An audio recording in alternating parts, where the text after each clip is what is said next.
La distribució i la comercialització d'aliments conformen dues baules centrals del que anomenem cadena o circuit agroalimentari.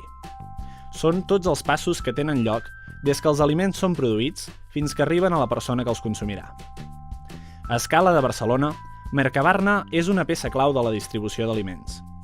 En aquest recinte de la Zona Franca, que actua com a mercat central de fruites i verdures i de peix, entre d'altres, hi trobem a diari un bullici d'intercanvis entre persones productores, intermediàries i compradores d'aliments.